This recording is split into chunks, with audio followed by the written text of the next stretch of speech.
ज्यांनी कारसेवकांवरती गोळ्या झाडल्या पहिल्यांदा, ज्यांनी बाबरी मशीदचं समर्थन केलं,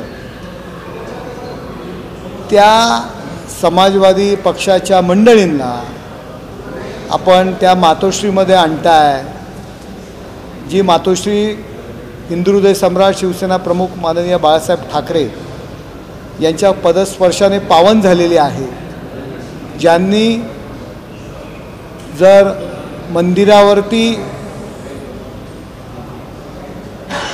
बाबरी मशीद तोडणारे माझे शिवसैनिक असतील तर मला त्याचा अभिमान आहे, असे शब्द हिंदू हृदय सम्राट शिवसेना प्रमुख माननीय बाळासाहेब ठाकरे यांनी व्यक्त केले होते। त्याच मातोश्रीमध्ये त्या समाजवादी पक्षाच्या खासदारांना आणि पक्षातील नेत्यांना आपण बोलून गळ्यात गळे घालताय, त्यांचा सत्कार करताय। काय वाटले असेल हिंदू हृदय सम्राट शिवसेना प्रमुख माननीय बाळासाहेब ठाकरे यांना? आणि अबू आझमीबद्दल काय बोलता? मग अबू आझमींनी जर तुम्हाला मतदान केलं नसेल तर तुम्ही सत्कार कशाला केला मातोश्रीवरती? का नाही हाकलून लावलं त्यांना?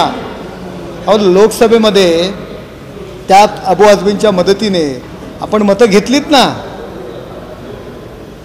म्हणजे तुम्ही त्या मातोश्रीवरती तुमच्या विरोधात मतदान केलं तरीसुद्धा त्यांना सत्कार करताय।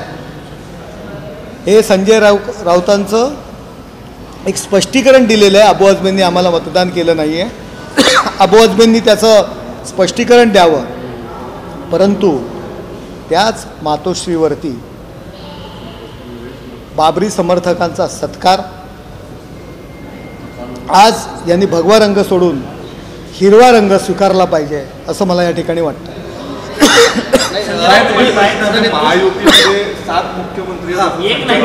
तुम्ही म्हटलं होतं 15 वर्ष महायुतीमध्ये जर ते म्हणत असतील आमच्याकडे 7 मुख्यमंत्री आहेत, तर त्यांच्याकडे 77 मुख्यमंत्री आहेत।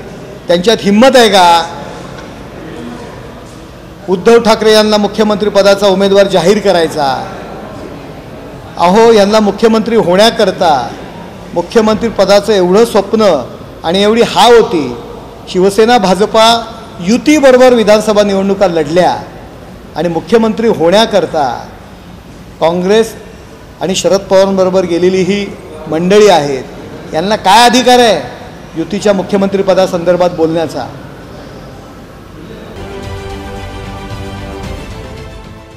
देश विदेशातील प्रत्येक घडामोडींचे लाईव्ह अपडेट मिळवण्यासाठी आता साम टीव्हीच्या सर्व सोशल मीडिया प्लॅटफॉर्मला लाईक, फॉलो आणि सबस्क्राईब करा। तसंच सर्व नोटिफिकेशनसाठी बेल आयकॉन प्रेस करायला विसरू नका।